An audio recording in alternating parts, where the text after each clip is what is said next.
Genevieve Torres was bustling through her work at the family attorney's office when a man entered, holding an antique Bible in one hand and holding the hand of his 5-year-old daughter with the other. While the beautiful attorney had received many compliments before, this man's words resonated with her in a unique way, unlike any other compliment she had received. He said from there, well, then if you're not Saint Genevieve, then you must be God. But this wasn't a compliment. Genevieve realized this man actually meant it. He wasn't joking around at that point. His tone changed. And then he was serious. He was like, you're God, you're a creator. Little did she know that 14 hours later, he would do the unthinkable. Today we delve into the twisted mind of a troubled father. This is the story of Phoebe Jonchuck. This child was Phoebe Jade Jonchuck, born in the Sunshine State of Florida on August 22, 2009.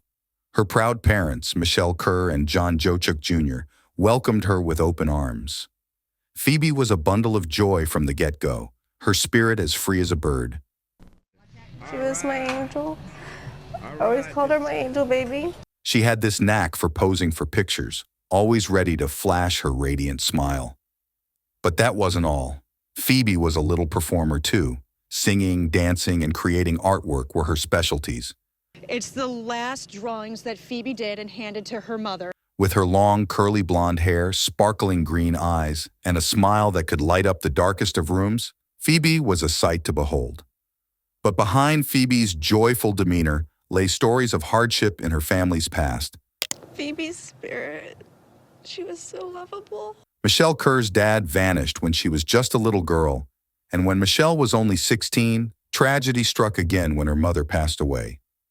As for Phoebe's father, John, his childhood was marked by even more chaos. His own father battled alcoholism. John's mother had her own demons. It was a tough start for both of Phoebe's parents. After his chaotic early years, John found himself under the care of his uncle Brian Morris and his partner, Tim Maynard. My name's Brian Morris. They tried their best to provide him with stability, even splurging on him with a necklace with a small gold cross. But John proved to be a handful. He got kicked out of multiple preschools, mistreated his poor dog, and even had a habit of sticking screwdrivers into electrical outlets. Even medications like Adderall and Ritalin didn't quite do the trick. Then, one day, John's father showed up, demanding him back. He made it clear that he didn't want two fags raising his son. From then on, John lived with his father and stepmom in a duplex next to a junkyard in Tampa, Florida. Child Protective Services made frequent visits to their home, and John's friends started noticing bruises on his face. And when John turned 12, things took a dark turn. Once his father asked him to clean his room, but John couldn't handle it. He lashed out, attacking his father with soda cans, pulling his hair. The police were called, and John admitted hitting his father, but only in self-defense. He told the police how much he hated his father and wished for him to go to hell. But despite this alarming incident, it was decided that no treatment was needed for John at that time. John loved school. He dazzled his classmates with his intelligence, cracking jokes and putting on puppet shows and plays during lunchtime. Home life wasn't his favorite, so he often sought refuge at friends' houses. In the 8th grade, John came out as gay. This brought some teasing, but he seemed to thrive on the attention. However, next year, things took a drastic turn. He dropped out of school, and his family grew concerned about his well-being. After a particularly alarming incident where John climbed onto the roof of his father's duplex, John's family had no choice but to admit him to a psychiatric hospital. John tried to end his life. After his hospitalization, John returned to live with his Uncle Brian and Uncle Tim. He tried to continue his studies through online classes for his GED, but teenage John had a temper. When Uncle Brian caught him playing video games instead of studying, he reacted explosively, hurling his laptop off a balcony in a fit of rage. At 17, John finally moved out and started working at the strip club, where he started making good money. John was 18 when he met 23-year-old Michelle Kerr, a single mother with 2 kids. His bond with Michelle deepened. Despite their individual struggles, they found comfort in each other's company. Michelle confided in John about the guilt from her past, about child neglect, while John shared the pain inflicted by his abusive father and absent mother. He also revealed his struggles with bipolar disorder. Jonchuck suffered from bipolar disorder. She believes the 25-year-old recently went off his medication, something he'd done before. During one intimate moment, John revealed his feelings to Michelle, saying, "Maybe I don't like men because I'm in love with you." It was a vulnerable confession, strengthening their connection as they shared their past traumas. Michelle found John attractive, but she soon discovered that he had two sides to him. According to her, he could be charming one moment and then turn into a devil. Once on Valentine's Day, in a fit of jealousy, he slashed her tires, showing a side of him that she had never seen before. He was definitely a Jekyll and Hyde. He was a demon. I felt like a devil. One day, he got upset because Michelle was talking to a neighbor for too long. He grabbed her late mother's wedding ring and hurled it out of a window. The ring was the only thing she had left of her mother. Despite this, they decided to move in together and pursue their studies at college, Michelle in graphic design and John in paralegal studies. Despite John's repeated proposals, Michelle consistently refused to marry him, their relationship remaining rocky. However, she chose to stay with him, hoping for better days ahead. Then, on August 22, 2009, their daughter, Phoebe, was born. She was an easygoing baby who loved being sung to sleep and having her arms stroked.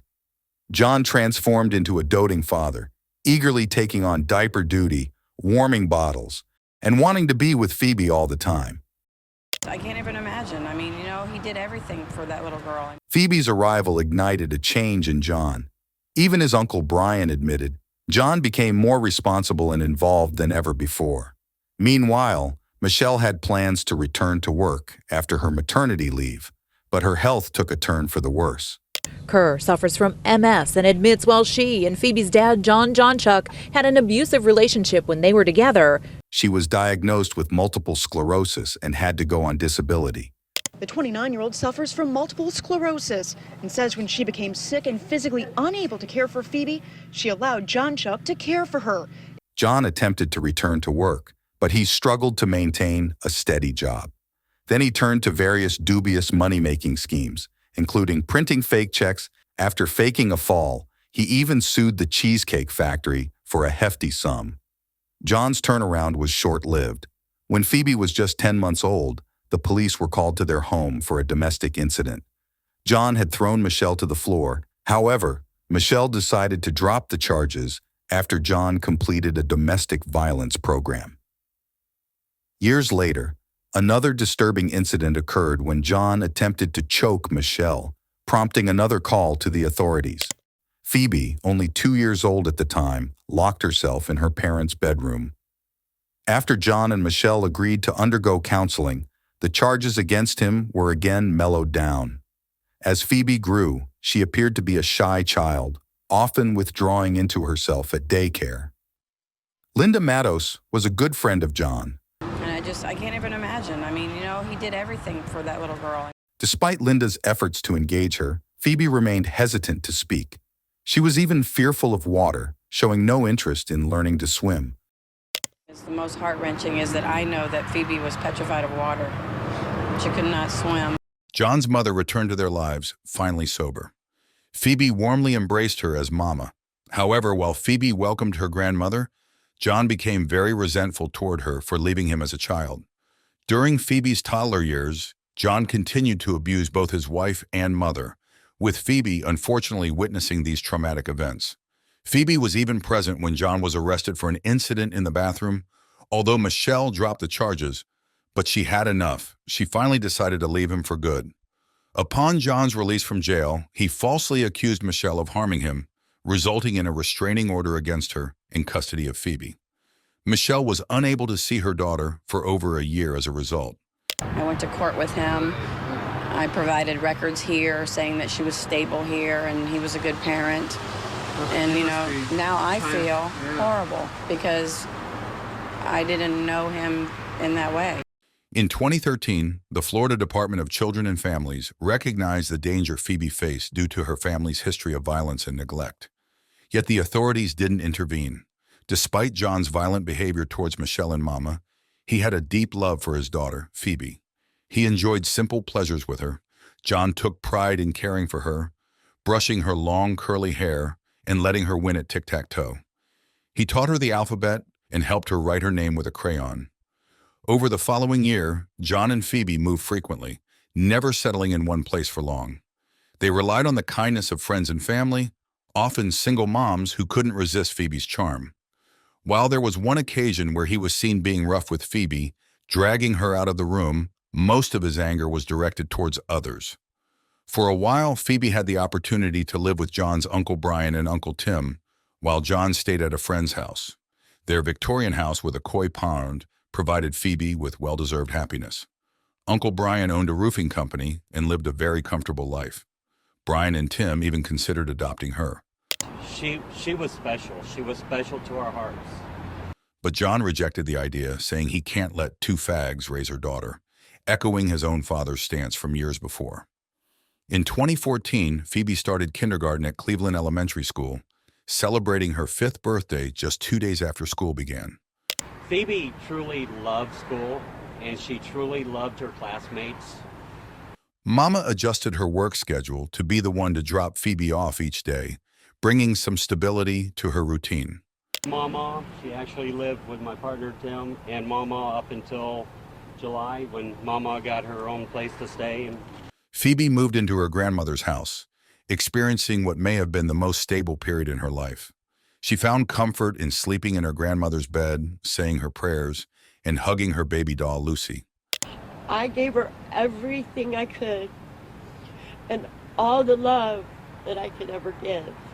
Despite missing her mother, Phoebe embraced her cozy life with Mama. However, when Phoebe has a nightmare and expresses her fear of being taken away, Mama pleads to John that his little girl needs her mother.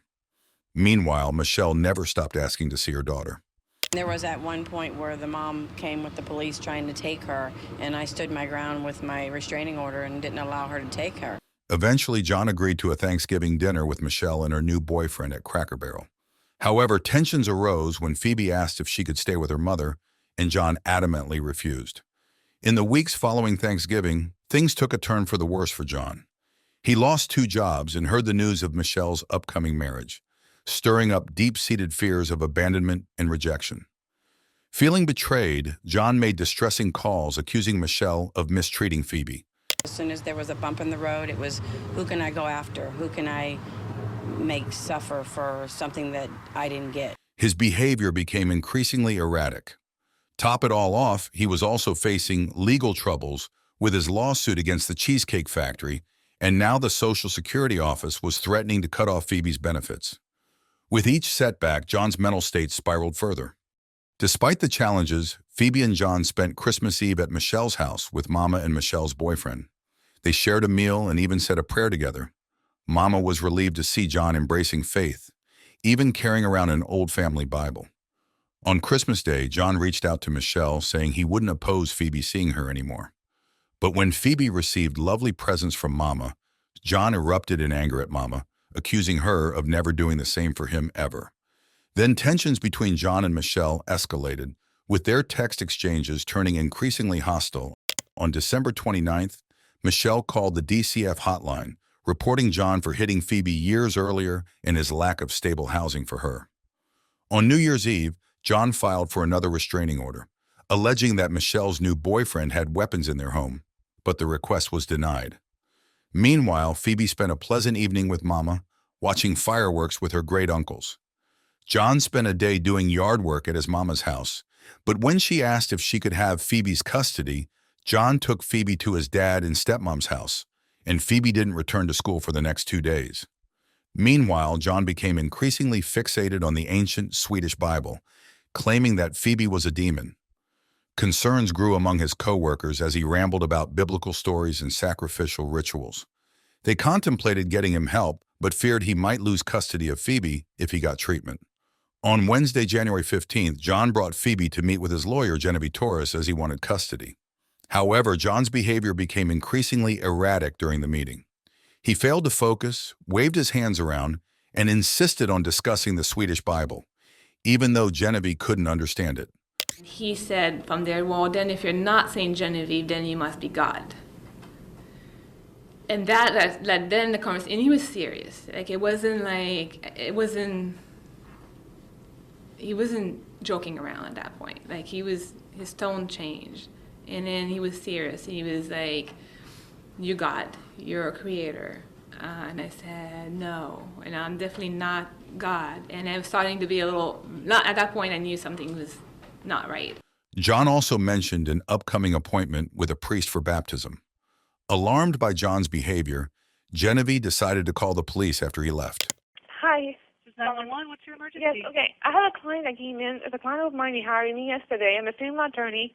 He just came in, and then right now he has a child with him, his daughter. He left my office. He came out there with a Bible and started talking to me and saying that I was the creator, I was God, and then he wanted me to read the Bible to him. I said, I can't, it's in Swedish, and he started being really, he thought he was nuts. What, okay. And he's going out with a child. Huh? Did you say he assaulted you? No, he didn't. But what I'm saying is he's out of his mind, and he has a minor child with him driving to a church now, and I should have kept the child, and he was saying things like, I was supposed to file his paperwork today for a case. He's like, well, don't file the paperwork, it's not going to matter anymore.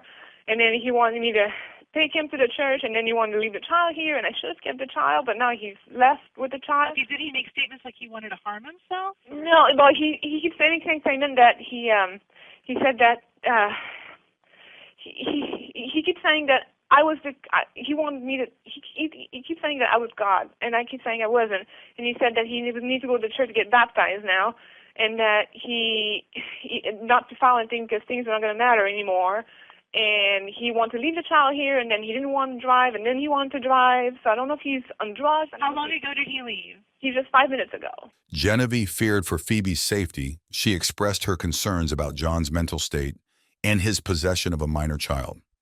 Is he white? He's white, he's tall, he's gay. I mean, he's effeminate. So, his date of birth is... What was he wearing? What color shirt? What was he wearing? It was his PJ. He was wearing his PJ. He was wearing what? His pajamas. What color pajamas? He had plaid pants, red and black, and a navy shirt. Oh, it's a PT Cruiser, that is called, a white PT Cruiser. He has a navy shirt. I think he had some sort of jacket over it, a backpack, because he has his What Bible. color backpack? Black backpack? It's a dark backpack, but he had his huge Bible in it. His daughter had what? How she was dressed? She has his daughter was in flip-flop, a little short, and a blue jacket. She's kind of blondish. Hang on just a second. It was a white PT Cruiser that they left in? Yeah. All right, ma'am. We're going to get some deputies they'll probably come talk to you, and then they're going to check out the church, okay? All right. Thank you. All right, thanks. Between about 11 a.m. and 3 p.m. that day, John took Phoebe with him to 4 different churches across Tampa in his quest to get baptized. At the first church, St. Paul Catholic Church, he told the priest that he was possessed and requested an exorcism. He also inquired about the number of people who had jumped off the Skyway Bridge. The priest informed him that there was a process to undergo before baptism, so John left. Outside, 2 Hillsborough County Sheriff's deputies approached John and questioned him. They asked if he believed his lawyer was God, to which he responded no, but claimed that God had spoken to him. Throughout the interaction, Phoebe remained smiling, holding her father's hands. The deputies also questioned the priest, asking him about John's demeanor. The priest stated that John appeared paranoid, but did not seem like a danger to himself or others. However, he did not mention John's exorcism request or his question about the bridge. When the officers left, their report indicated that John showed no signs of mental illness, and Phoebe seemed happy as she waved goodbye while leaving with her father. Hillsborough County Sheriff's deputies interviewed Jonchuck, but determined he was not a threat to himself or others. John then drove across town with Phoebe, his stepmom, and his oversized Swedish Bible in tow. They visited a different Catholic church, but once again, John's request for an immediate baptism was denied. Meanwhile, John's lawyer, Genevieve, received word from the sheriff's deputies that they didn't see John as a threat to himself or others. Genevieve took action by contacting the DCF hotline and speaking with a counselor for 18 minutes. She detailed John's delusional behavior, including his belief that Phoebe wasn't his child and his obsession with the Swedish Bible. And feel that they needed to go out and check on the child. Despite her efforts, the counselor determined that the situation didn't meet the criteria for intervention, leaving Genevieve feeling frustrated and helpless in the face of John's alarming behavior. We need to figure this out. It could have been prevented. We need to figure this out, especially when an attorney is calling, saying something's wrong. She profoundly regretted the fact that she let him walk out in that unhinged state with a minor. She was right here yesterday, drawing pictures. The evening seemed to mellow out as John and Phoebe spent time at his stepdad's house. They relaxed on the couch, watching TV together, and everything appeared calm. At 8 p.m., Mama decided to head home, intending to take Phoebe with her so she could attend school the next day, but John refused. Shortly after Mama left, John called her, saying he wasn't feeling well. He asked if Phoebe could come over, but Mama had already settled into bed. Later, at around 10 p.m., John's dad and stepmom heard him leave the house and assumed he was taking Phoebe to her grandmother's. Unbeknownst to them, John had packed Phoebe's Christmas presents into trash bags and driven off in his white PT Cruiser. A look inside of Jonchuck Jr.'s car. You can see here all of Phoebe toys, some of them in trash bags. Shortly after, someone called the police to report a white PT Cruiser speeding down the highway at 100 miles per hour, heading south. John raced down the interstate, crossing into the city of St. Petersburg. Suddenly, he slammed on the brakes. I was on my way home. Off-duty Sergeant William Drew Vickers of the St. Petersburg Police Department happened to witness the PT Cruiser abruptly stopping. Officer Vickers saw this car speed past him, then stop at the top of the Dick Meisner Bridge. He decided to follow the car as it sped towards the Skyway Bridge. I noticed in my rearview mirror a car overtaking me at a high rate of speed. I estimated that car to be traveling approximately 100 miles per hour. It was just after midnight on January 8, 2015. Sergeant Vickers radioed dispatch to provide the plate number, but refrained from turning on his lights or siren. I would not have been able to try and stop the vehicle if it had chosen to flee from me. So for safety purposes, I alerted radio of the vehicle and allows other officers to be on the lookout for that vehicle. So you did not conduct a traffic stop, correct? I did not. Did you activate your police lights? I did not. Or sirens? I did not. As they crossed onto the Dick Meisner Bridge over Lower Tampa Bay, John's vehicle suddenly slowed down and swerved to the right, halting on the shoulder of the bridge. The approximate top of the bridge, the vehicle pulled over abruptly prior to me activating my lights and sirens or anything like that. When the vehicle pulled over abruptly, I immediately pulled over. At that point, I turned on my lights, and the driver exited the vehicle, so I also exited the vehicle. So would you agree that the vehicle stopped without you having conducted a traffic stop? That's correct. John emerged from the car wearing his plaid pajamas and clutching the massive Swedish Bible. Sergeant Vickers instructed him to return to the car, but John ignored him, continuing to walk toward the officer. In a tense moment, John proclaimed, "You have no free will," as he moved to the rear passenger side of the PT Cruiser and opened the door. To his horror, John emerged from the car holding a young girl, Phoebe. With a chilling calmness, John maintained eye contact with the officer while walking to the edge of the bridge. The driver emerged from the vehicle holding a small child who appeared to be asleep at the time. Without hesitation, he tossed Phoebe over the side. John made his way back to his car while the officer urgently called for rescue, describing the horrifying scene to dispatch. Sergeant Vickers rushed to the edge of the bridge, peering into the dark waters below. Despite his efforts, he couldn't see anything. With a service ladder nearby, he climbed down, joined by other officers. As the cold night air whipped around them, they frantically searched with flashlights. Meanwhile, John sped away, driving recklessly down the highway. What happened to the defendant, the driver of the vehicle? The driver returned to his vehicle, crossed between our two vehicles, and left. After a tense pursuit, he was finally stopped and placed under arrest. At that point, I got on Fire Rescue Boat 11 to assist in searching and coordinating between police and fire resources. Rescue teams and volunteers quickly mobilized to search for Phoebe. Finally, Phoebe's pale face was spotted in the dark current. She had been swept nearly a mile from the bridge. The student search and rescue team pulled Phoebe's cold body from the water. She was so cold, and she always did not like the water to be too cold when I gave her a shower. In the interrogation room, John's bizarre behavior was caught on camera. I went looking for answers. I've always had problems growing up, like wondering who I was and how and what my purpose was. And ever since yesterday and a couple days before. Like what? The problems? How do you think you're different? Well,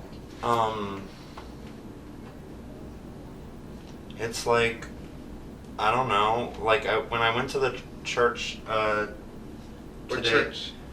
St. Paul's Catholic Church, and I spoke to Father Bill.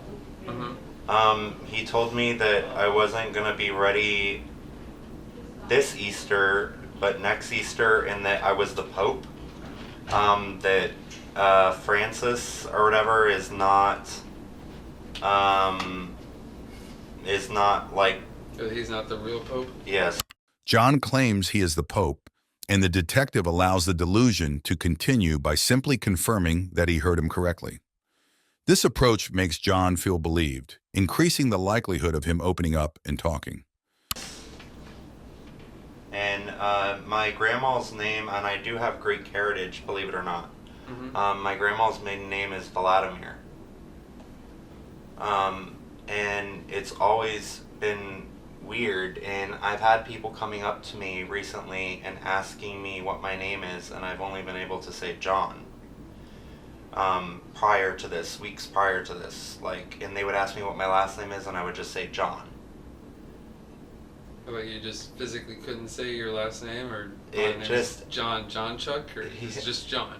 It was just John for some reason, and it's like I really had to kind of think about it for a minute. Then that's just been going on this past week? Yeah. How about the island crew? You like working there? The detective initiates the conversation by asking innocent questions about the restaurant where John works. This method helps to establish a relationship with suspects. You said it's a Jamaican restaurant?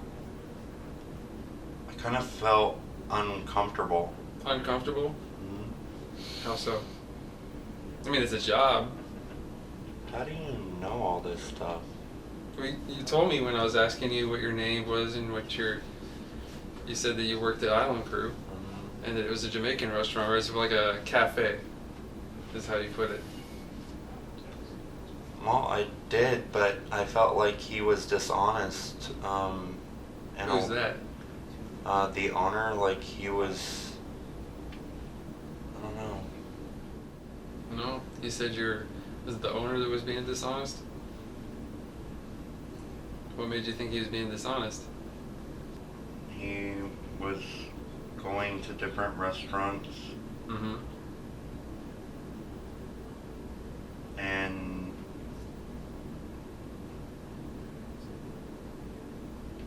he was going to different restaurants and working there to find out their main dishes and then putting it on his menu. Really? So you would go to different restaurants, find out what their, I guess, your signature dish or the main dish is on their menu, and bring it back to the restaurant that you worked at? Yes. I could see how that would be dishonest. Is Phoebe okay? Phoebe? Who's that? The detective asked about Phoebe's and deliberately allowed a prolonged silence to transpire. Individuals often feel compelled to fill in silent gaps, as John eventually did. Phoebe was my daughter. Phoebe J. Jonchuck. Is she okay? I don't know, John. I haven't heard. I've been here watching and talking over you, or talking with you. At the end of the interrogation, the officer noted the absence of remorse or regret in John's demeanor. The only time he showed any emotion was when he asked about Phoebe's well-being. An autopsy was performed on Phoebe's small body. It was determined that she was alive before she entered the water. The water temperature that night was 67 degrees Fahrenheit, with an air temperature of 42 degrees Fahrenheit. After being charged with first-degree homicide, Jonchuck was held without bond during his initial court appearance. Judge Michael Andrews asked him if he wanted an attorney. Would you like me to hire and appoint an attorney to represent you? No. Are you sure? I want to leave it in the hands of God. John replied, "I want to leave it in the hands of God." Okay. So you want to represent yourself? I want to leave it in the hands of God. Pretty sure God's not going to be representing you in this case, and you're going to be standing trial. Would you like someone standing next to you as you're standing trial? Yes. An attorney. That is pure and good, not evil. I'm going to do the best I can to give you a pure and good lawyer. The judge's response was stern. Michelle Kurz was utterly shocked when she saw his like this. I want to leave it in the hands of God. He's not himself. Pretty sure God's not going to be representing you in this case? He's not there. John pled not guilty by reason of insanity. For years, the defense and prosecution argued whether John was mentally stable enough to stand trial.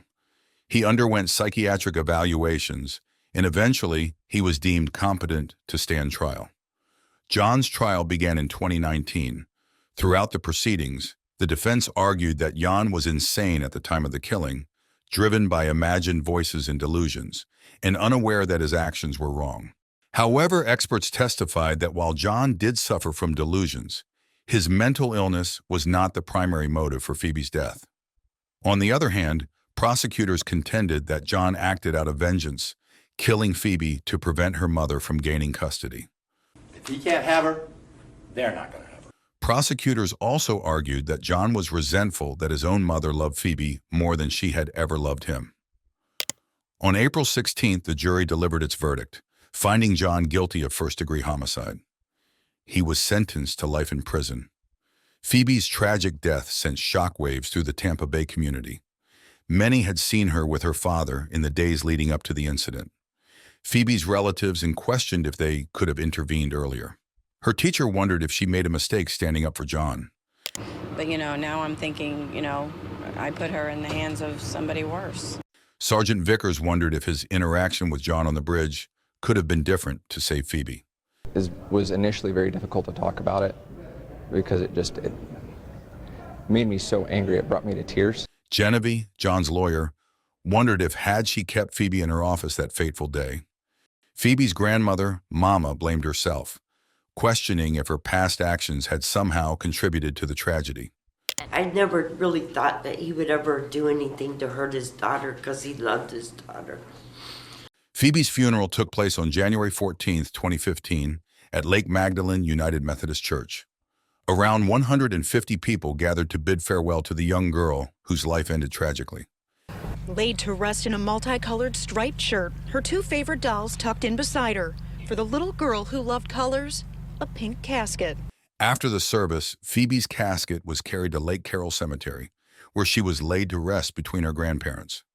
Despite the passage of time, Phoebe's mother, Michelle, still grappled with the pain of losing her daughter. She found comfort in her morning ritual of watching the sunrise and listening to Phoebe's favorite song, Good Morning Sunshine. I would sing it to her in the morning, and I would do a gesture of extending my arms out and giving her a big hug. The memory of Phoebe lived on in the hearts of those who loved her, a bright light that would never fade. In honor of Phoebe, let's transform these memories into a chorus of change. Join us by subscribing to our channel, where we give voice to yesterday's victims, paving the way to shield the victims of tomorrow.